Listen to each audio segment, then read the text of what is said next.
nga itong si Daddy J. Yan ang nangyari. Roamer for mid lane. Oy, Gebe!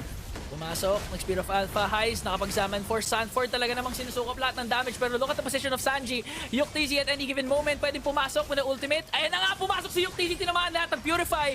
Pero Sanji nandoon sa gitna. Kinasa pa nga yung Feathered Airstrike. One more hit kay Heist, pero makakatakas etong si Heist.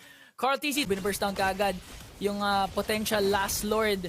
Heist pumasok with the Zaman Force. Napitas bigla si Sanji doon. Yuktisi pumasok with the Blazing Duet. Pero hindi sapat ang kanyang damage. 5 members ng Alter Ego buhay pa rin naman. Here comes Carl TC onto the backline. Nakupo na Terrify. At napop yung kanyang immortality. Raging Sandstorm para maabot doon si Heist. At mapapatumba ni Dag mamarcha sa gitna for Alter Ego. Okay, yung wave sa taas medyo mabagal. Ang call sa mid niyan, clear nyo lang yung waves. Clear nyo lang yung waves. Kaya ba nung dalawa? Okay, Alter Ego. Pumupush ngayon. Sanford, Yuktisi doing their best pero hindi nila